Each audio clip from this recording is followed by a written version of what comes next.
안녕하세요. 오늘도 사연살롱을 찾아주셔서 감사합니다. 한 번의 실패 후 재혼해서 살고 있는 여성이에요. 저는 28에 결혼해서 2년간의 결혼 생활을 끝으로 이혼을 했어요. 돌이켜 생각해보면 지옥 같은 그 시간을 어떻게 살아냈는지 진저리가 처지네요. 누가 등 떠밀어서 한 결혼도 아니고 저도 나름대로 잴 거 다 재고 선택했던 결혼이었는데 막상 결혼해 살아보니 이 사람이 정말 내가 알던 그 남자가 맞나 싶더라고요. 하지만 이미 식도 올렸고 혼인신고까지 한 마당이라 물릴 수는 없었어요. 그래, 살다 보면 적응도 되고 서로 맞춰가면 살게 되겠지. 이런 마음으로 버티고 버틴 인연이었네요. 하지만 참는 것도 한계가 있지 결국 안 되는 건 안 되는 거더라고요. 결국 몸도 마음도 너덜너덜해진 뒤에야 살기 위해 필사적으로 이혼을 선택하게 되었어요.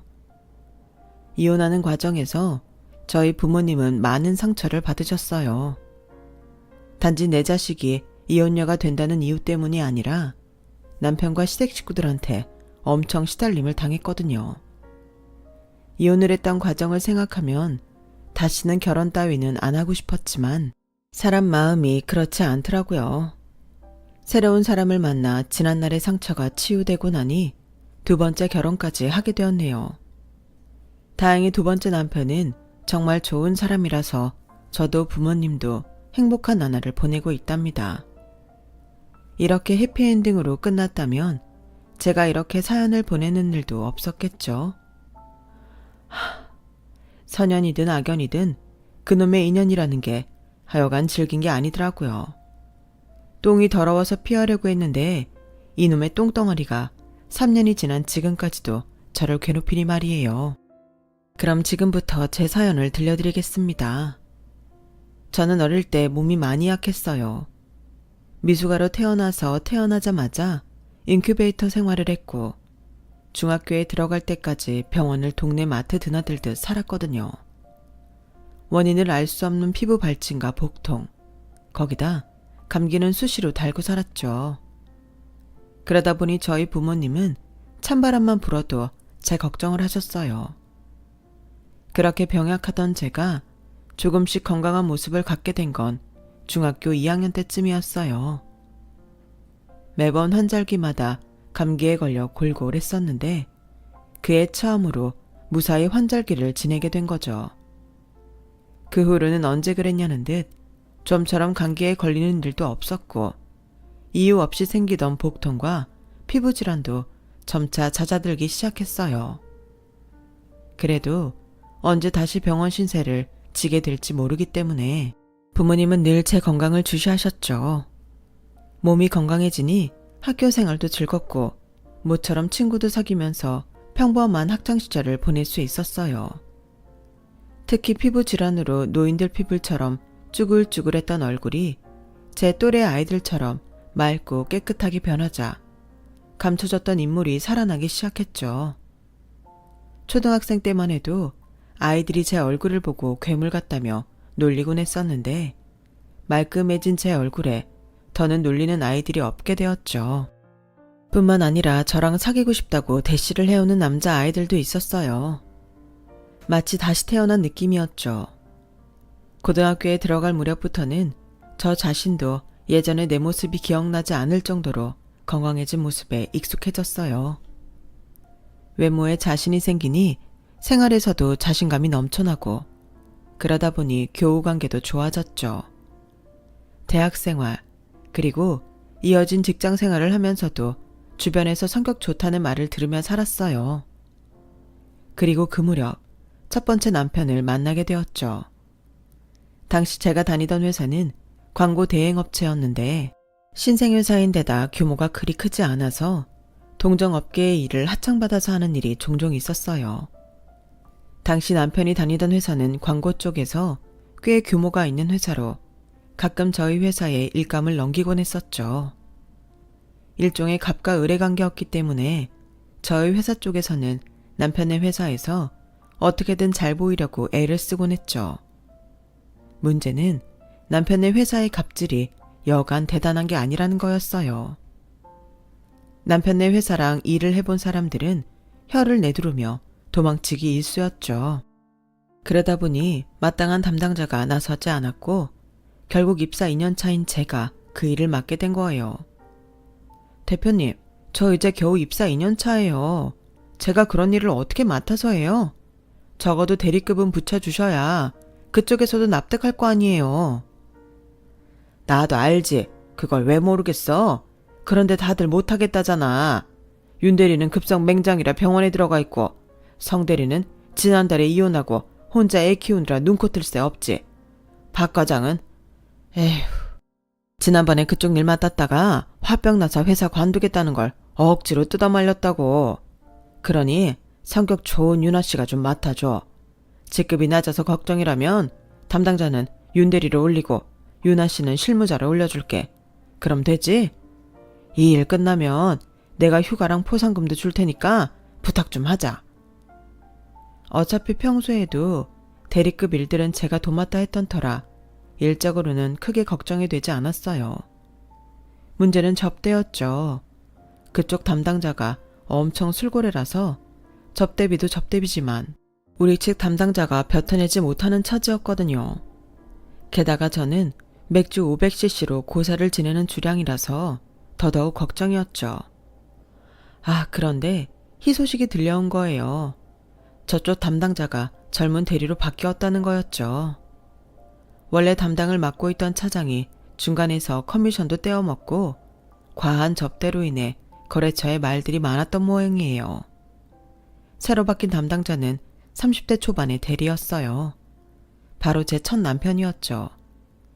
인상도 서글서글하고 일처리도 깔끔해서 함께 일하는 동안 트러블 한 번 없이 진행됐어요. 제가 자기보다 직급이 낮은 사원인데도 깍듯하게 대해주고 수정사항도 무리하지 않은 선에서 주문하곤 했죠. 이전 담당자는 시안도 나오기 전부터 감나라 배나라 참견했던 거에 비하면 완전 신사였어요. 그게 저한테만 국한된 친절이었다는 건 나중에 안 사실이었지만요. 제가 야근을 할 때면 남편은 굳이 저희 회사까지 야식을 사들고 찾아왔어요. 업무 진행 보고만 받아도 되는데 수시로 찾아와서 도움을 주곤 했죠. 처음엔 제가 사원이라서 믿음이 안 가 그런 게 아닐까 생각했는데 함께 작업을 해 나가다 보니 그런 건 아니더라고요. 오히려 제 업무 능력을 칭찬하곤 했으니까요. 젊은 남녀가 늦은 시간까지 한 사무실에서 함께 일을 하다 보니 없던 정도 쌓일 정도로 가까워졌어요. 그렇게 한 달 반 동안을 붙여 다니다 보니 서로를 바라보는 눈빛도 달라졌죠. 당시 둘 다 따로 만나는 사람이 없어서 그랬는지 일적으로 얽힌 관계임에도 우리는 프로젝트가 끝날 즈음 연인 사이로 발전이 되었어요. 처음 담당을 맡았던 프로젝트가 성공적으로 끝나자 대표님은 약속대로 포상금과 3일간의 휴가를 주셨어요. 주말까지 포함해서 5일이나 쉬게 된 저는 꿀같은 휴식을 취할 수 있었죠. 주말 이틀은 남편과 데이트를 했고 나머지 3일은 그동안 못 잔 잠을 실컷 잘 수 있었어요. 그리고 휴가가 끝난 목요일 회사로 출근을 했는데 회사 사람들이 저를 보는 눈빛이 요상하더라고요. 제가 없는 사이 남편이 저랑 사귄다고 말했던 모양이었죠. 그걸 회사 사람들한테 말하면 어떡해. 내 입장은 생각 안 해? 뭐 어때? 우리가 사내 연애를 하는 것도 아니고 엄연히 다른 회사에 다니는데 오히려 우리가 사귄다니까 그쪽 대표님이랑 직원들이 다들 반기는 분위기던데 몰래하는 연애도 재미있지만 공개 연애를 하면 책임감도 더 생기고 더 안심이 되잖아. 들어보니 딱히 틀린 말은 아니었어요. 연애 사실을 알린 순간부터 동료 직원들은 저와 남편의 감시자가 되는 셈이니까요.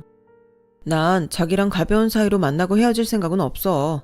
결혼을 염두에 두고 진지하게 만나고 싶어.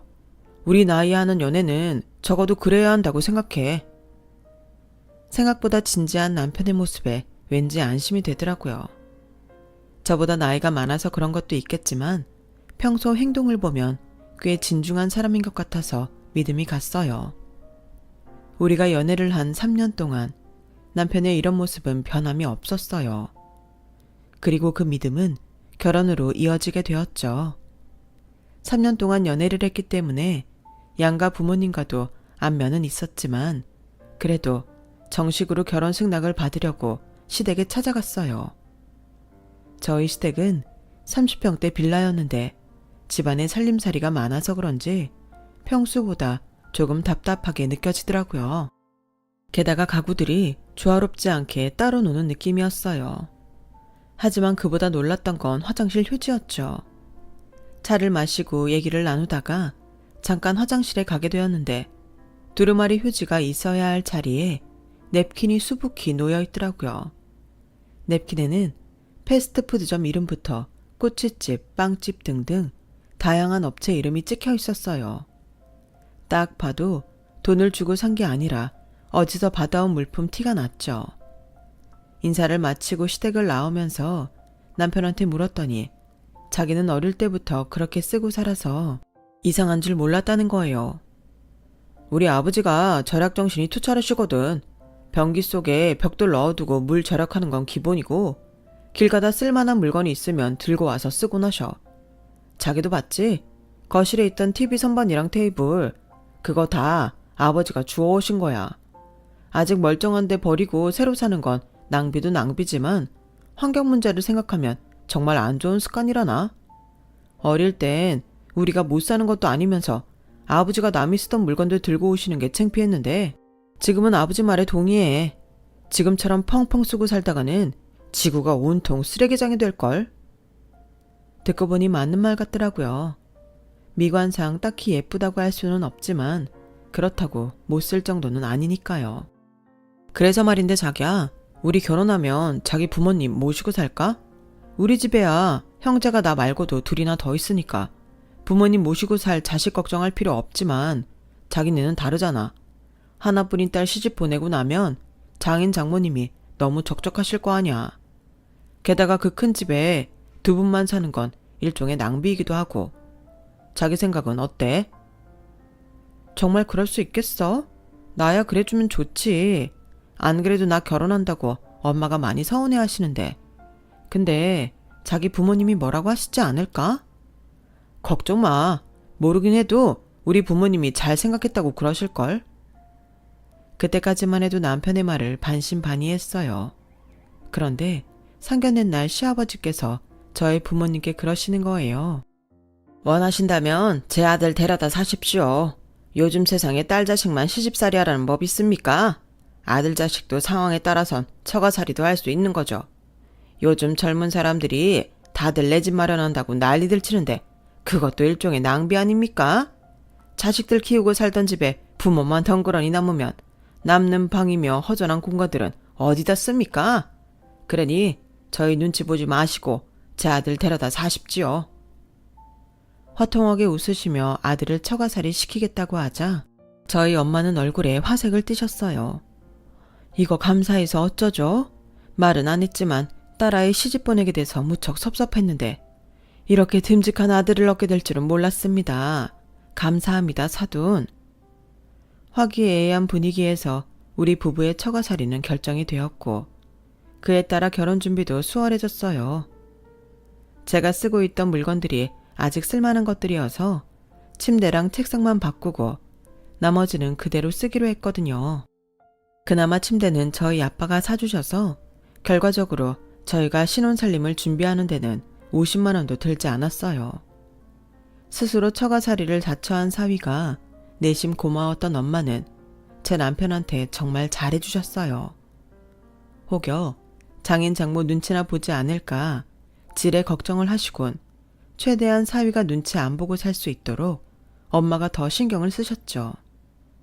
정작 제 남편은 마치 처음부터 제 집이었던 것처럼 세상 편하게 사는데 말이죠. 그런데 한 달여가 다 돼가는 어느 날이었어요. 말로는 친정부모 부양한다고 들어와 살기는 하지만 따지고 보면 제 부모님이 저희 부부를 부양하는 거나 마찬가지였거든요. 집세도 안 나가고 아침 저녁으로 엄마가 밥도 차려주시고 게다가 주말이나 일이 있을 때는 아빠가 차도 빌려주셔서 차 유지비도 안 들었으니까요. 그래서 남편한테 매달 얼마씩이라도 부모님께 생활비를 드리자고 말했죠. 그랬더니 글쎄, 뭐? 생활비를 드리자고? 그게 무슨 소리야? 아니, 부양비는 받아줘 모자랄 판에 왜 우리가 돈을 내? 부양비? 우리가 누굴 부양하는데? 막말로 자기나 내가 우리 부모님한테 한 게 뭐 있다고. 밥도 빨래도 다 엄마가 해주시고 심지어 자기는 기름값 한 번 안 내고 우리 아빠 차 타고 다니잖아. 그뿐이야? 이 넓은 집을 쓰면서 우린 월세도 안 내잖아. 그야 부모님이니까 그렇지. 자식한테 밥값 받는 부모 봤어? 그리고 우리가 먹으면 얼마나 먹는다고 그래? 그저 있는 반찬에 밥 한 공기 더 떠놓는 것뿐인데. 게다가 젊은 사람들이 집에 있으면 연세 든 부모님도 안심이 되실 거 아니야. 언제 무슨 일이 생겨도 우리가 알아서 처리해 드릴 테니까 미래에 대한 안심 투자라고 생각하면 되지 않겠어? 뭐? 이게 무슨 말도 안 되는 소리야. 그리고 뭐? 있는 반찬에 밥 한 공기 더 떠놓는 것뿐이라고? 자기가 우리 집 밥상 보면 느끼는 바 없어? 어느 집에서 끼니마다 고기에 생선구이에 한정식이 뺨치게 해서 올리냐고. 자기 먹이려고 일부러 더 하신다는 거 딱 보면 모르겠냔 말이야. 거기다 당신은 몸에 열도 많아서 벌써부터 에어컨 켜고 살잖아. 그 전기세는 누가 내느냐고. 자기 이렇게 생활비 가지고 쪼잔하게 굴 거면 차라리 지금이라도 분가해. 분가하자는 말에 남편은 놀라는 눈치였어요. 하지만 그것도 그때뿐이었죠. 생활비 얘기만 나오면 요리조리 피해가는 통에 결국 제 월급에서 생활비를 드려야 했어요. 부모님께서는 안 받겠다고 하셨지만 저도 염치가 있지 입 싹 닫고 있을 수는 없어서 강제로 매달 통장에 입금을 해드렸죠. 남편과 살면서 알게 된 것들이 있었어요.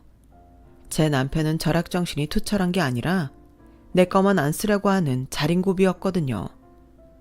애초에 처가살이를 고집한 것도 돈 안 들이고 편히 살겠다는 심보였어요. 하나를 보면 열을 안다고 결혼 뒤 회사 동료들한테 들은 얘기와 집들이 때 남편 회사 동료들이 했던 말을 조합해보니 그런 결론이 나오더라고요.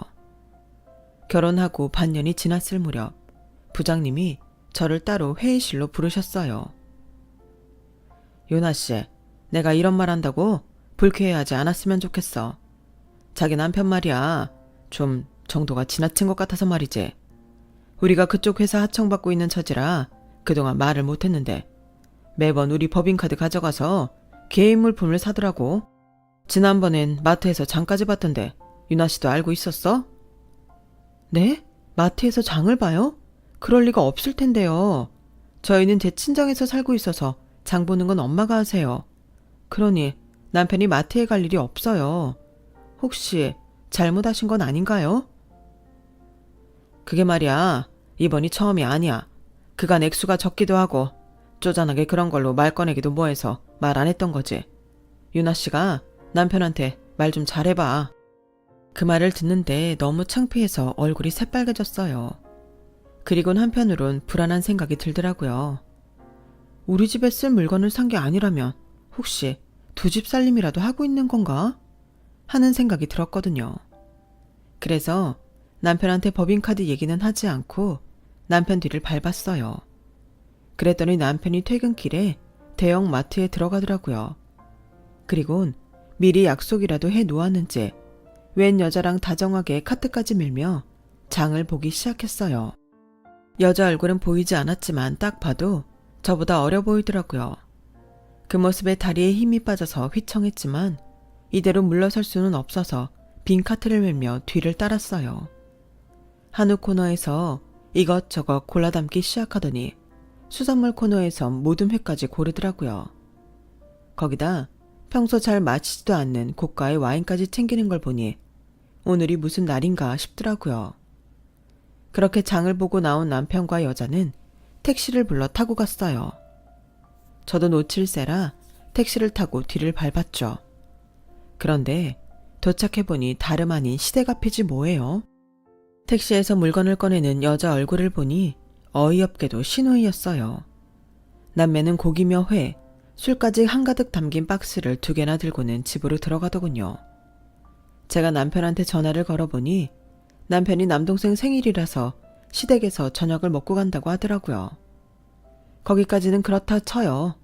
그날 밤 남편 지갑을 열어보니 이놈의 인간이 마트에서 장 본 걸 저희 회사 법인카드로 긁었지 뭐예요.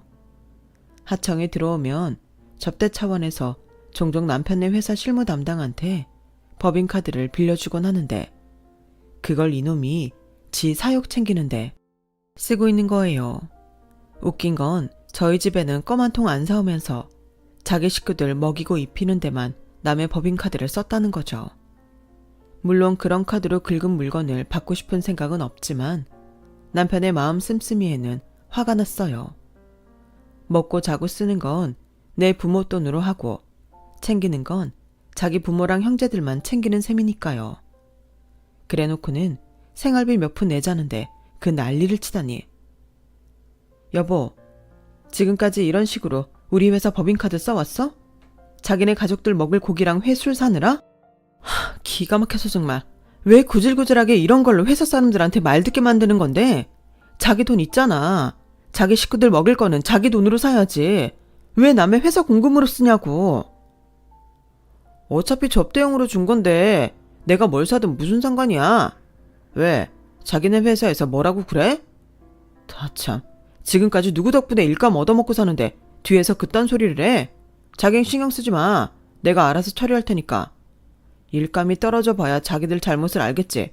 앞으로는 그쪽에 일 안 줄 테니까 알아서들 하라고 해. 뭐? 당신 제정신이야? 잘못한 게 누군데 당신이 적반하장이야. 당장 카드 반납하고 오늘 결제금 물어줘. 싫어. 내가 왜 그래야 돼? 그리고 법인카드 아니었으면 나 그렇게 비싼 거 안 샀어. 미쳤냐? 내 돈을 주고 툭불 한우로 먹게? 남의 돈이니까 먹는 거지. 카드 반납하고 돈 물어주라고 했다? 안 그럼 당신 정말 후회하게 될 거야. 제 충고에도 불구하고 남편은 카드 반납은커녕 멋대로 카드를 써댔어요. 그리고 얼마 뒤 회사에서 잘리게 되었죠. 저희 회사가 남편의 회사에서 하청을 받을 수 있었던 건 제 남편 도움이 아니었어요. 회사 대표들끼리 사돈지간이라서 애초에 공생관계로 시작된 협업이었으니까요. 그걸 모른 채 갑질을 했던 남편은 전임자가 그랬던 것처럼 단칼에 잘려나갔어요. 뿐만 아니라 그간 남편이 쓴 법인카드 금액을 변상하고 동종업계에 발도 못 붙이게 돼버렸죠. 어떻게 보면 자업자득이었어요. 문제는 회사 내에서 제 입지였죠. 제가 직접 일을 벌인 건 아니었지만 제 남편이 회사에 무리를 일으킨 거라서 마냥 모른 척할 수가 없었어요. 사람 속을 주머니 뒤집듯 뒤집어 보일 수도 없으니 남편이 사용한 법인카드가 저와 무관하다는 걸 증명할 방도가 없었거든요. 물론 대표님도 그렇고 회사 사람들이 저를 믿는다고는 말해주었지만 어디까지나 말뿐인 거죠. 그래서 눈물을 머금고 이직을 하게 되었어요. 퇴사에 이어 바로 이직을 한 저와는 달리 남편은 그 후로 좀처럼 취직을 하지 못했어요. 여러 군데에 이력서를 내봤지만 남편이 벌인 치졸한 짓거리가 이미 업계에 퍼진 뒤라서 아무도 남편을 받아주지 않았죠. 그런데도 남편은 억울해했어요. 내가 수억을 해먹은 것도 아니고 그깟 마트에서 장 좀 본 걸 가지고 사람 인생을 개박살을 내냐? 여보, 그러지 말고 자기네 회사에 나 좀 넣어주면 안 돼? 신입은 몰라도 경력직은 아름아름 들어가는 거잖아. 응? 나 좀 꽂아주라. 내가 누구 때문에 잘 다니던 직장까지 나와서 이직을 했는데 당신을 우리 회사에 추천하라고? 내가 미쳤어? 당신을 뭘 믿고 그런 짓을 해? 그러게, 내가 뭐라 그랬어? 아니, 애초에 남의 돈으로 그런 걸 사먹겠다고 한 당신이 이해가 안 가. 그거 남의 돈이잖아.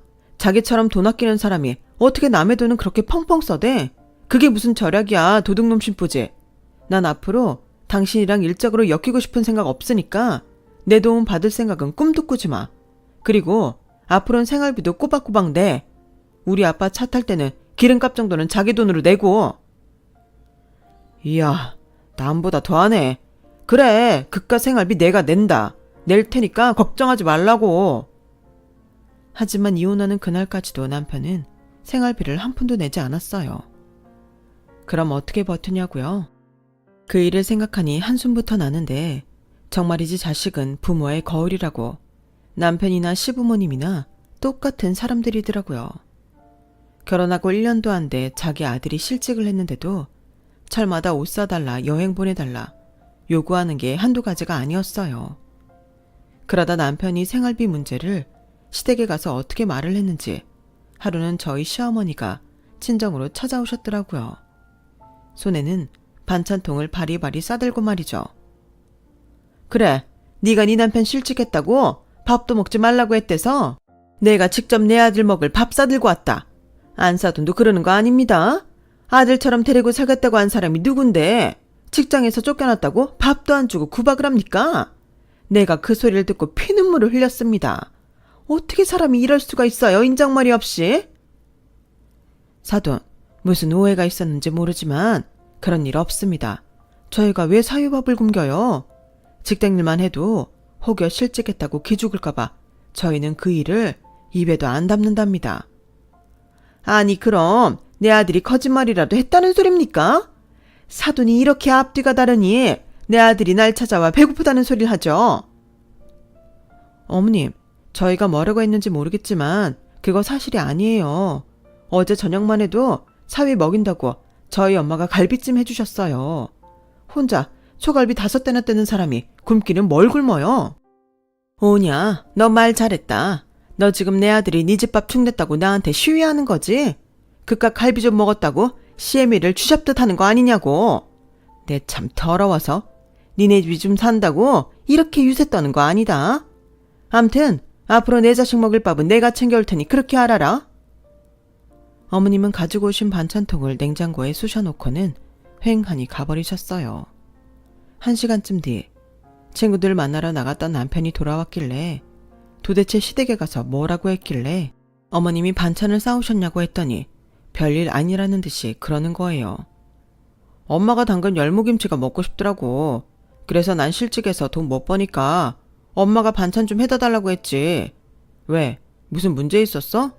암튼 나 먹을 반찬은 우리 엄마가 해다 줬으니까 나 반찬값은 안 내도 되는 거지? 참, 아버님 차는 내가 타고 다니는 대신 손세차 해드렸으니까 기름값 안 낸다. 어떻게든 취직할 생각은 않고 대충 생활비를 때울 생각만 하는 남편을 보니 억장이 무너지고 한숨이 났어요. 그런데 이런 일이 그날로 끝이 아니라는 게 더 문제였어요. 시댁 식구들이 수시로 저희 집에 와서 사람 속을 뒤집고 갔거든요.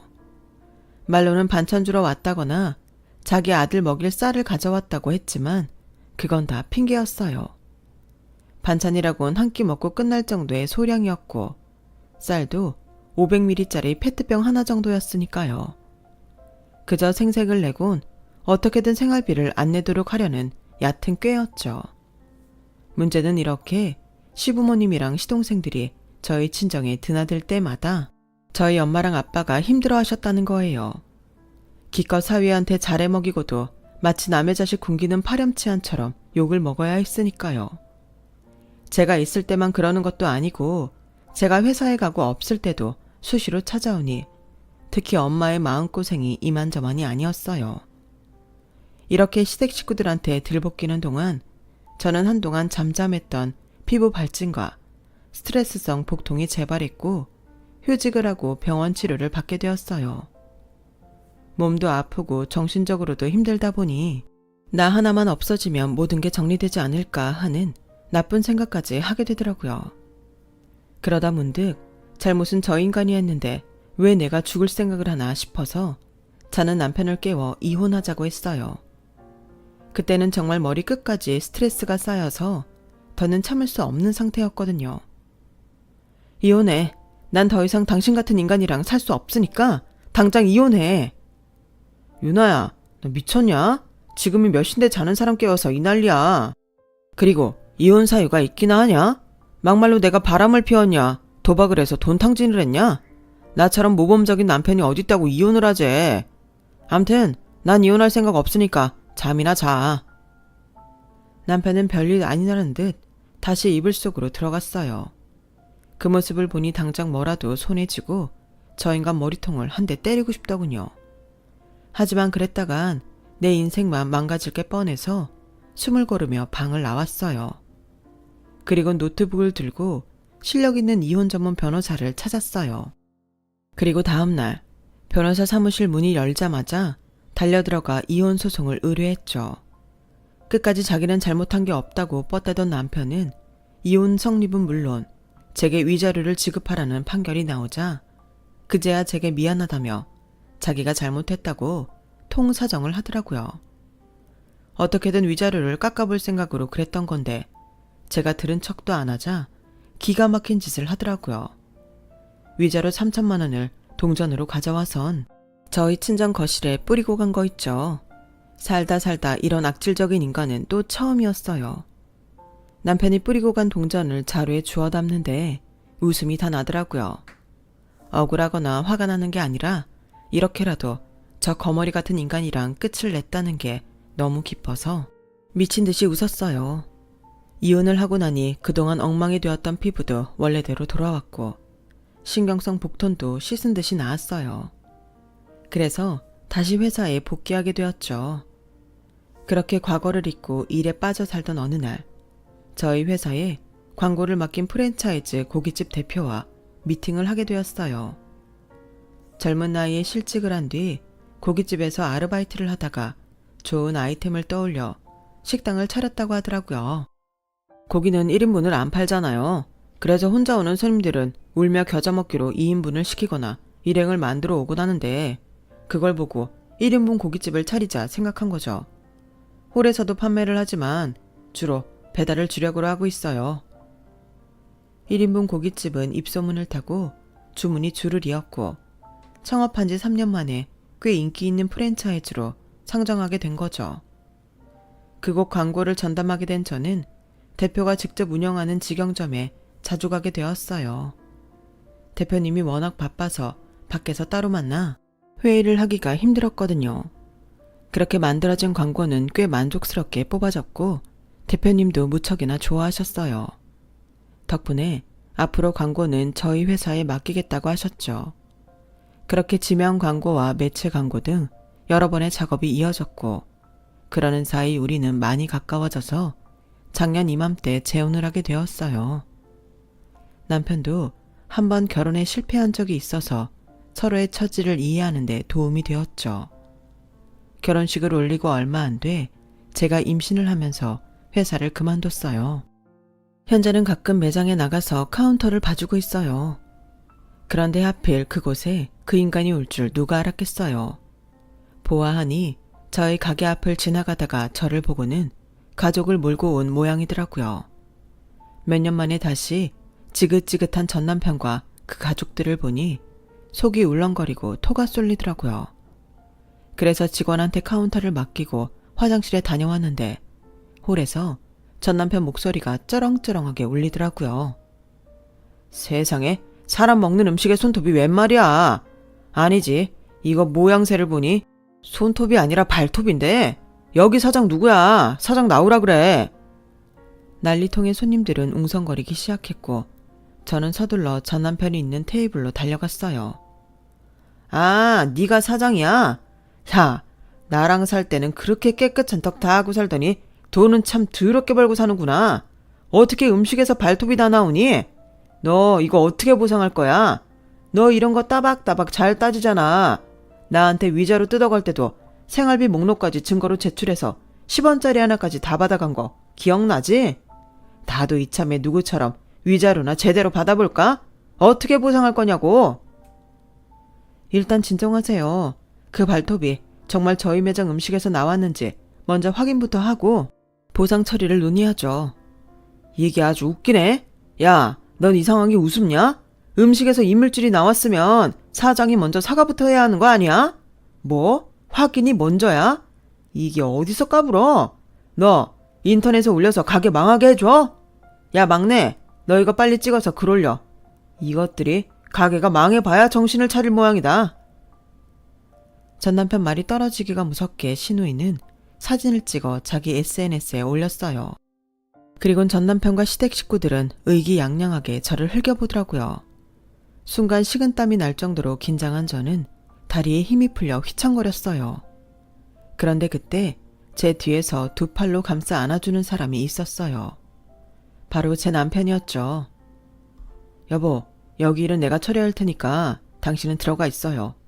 손님, 제가 이 매장 사장이자 프랜차이즈 대표입니다. 확인할 게 있어서 조금 늦었으니 양해 부탁드립니다. 방금 매장 내 CCTV를 통해 상황을 확인했습니다. 그런데 그 발톱은 저희 음식에서 나온 게 아니라 손님 주머니에서 나왔더라고요. 냅킨에 곱게 싸와서 털어넣는 장면이 제대로 찍혔더라고요. 아, 그거 인터넷에 올리셨죠? 허위사실 유포까지 해당되겠네요.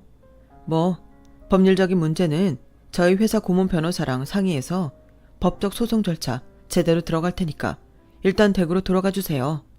참, 나가실 때 계산은 제대로 해주셔야 합니다. 그 발톱은 본인이 스스로 넣으신 거니까요. 아니, 저기 뭐 그렇게까지 하세요. 장난 좀 한 거 가지고 법적 소송이라뇨. 야, 유나야, 이리 와서 좀 얘기 좀 해줘. 어? 전 남편 얼굴을 봐서라도 좀 도와달라고. 어디서 함부로 내 와이프 이름을 부릅니까? 경찰 불러야겠습니까? 그 더러운 입 닫고 당장 내 가게에서 나가주세요. 그리고 내 와이프는 당신 같은 인간이 함부로 불러도 되는 사람 아닙니다. 창피한 줄 알아야지. 부모님까지 모시고 와서 이런 추태를 부립니까? 당장 나가주세요. 남편은 홀 직원들과 함께 전 남편과 그 가족들을 가게에서 내몰았어요. 물론 밥값은 제대로 받았고요. 그리고 얼마 뒤 협박과 허위사실 유포 등 몇 가지 사안에 대해 전 남편한테 소장을 보냈답니다. 남편이 절대 봐주지 않을 거래요. 그날 전 남편을 보고 그동안 제가 얼마나 고통받고 살았을지 화나다면서 자기가 대신 복수해주겠다고 벼르고 있네요. 저는 복수까지는 안 바래요. 그저 이렇게라도 제 악연이 끝나기를 바랄 뿐입니다. 악연은 끊고 선연으로 만난 남편과 행복하게 살고 싶거든요. 지금까지 제 사연을 들어주셔서 감사합니다. 들어주신 분들, 좋은 사람들 옆에서 항상 행복하시기를 바랍니다. 여러분, 사연 댓글에 응원과 현명한 조언 부탁드려요. 좋아요와 구독은 저에게 큰 힘이 됩니다. 오늘도 좋은 일 가득하세요.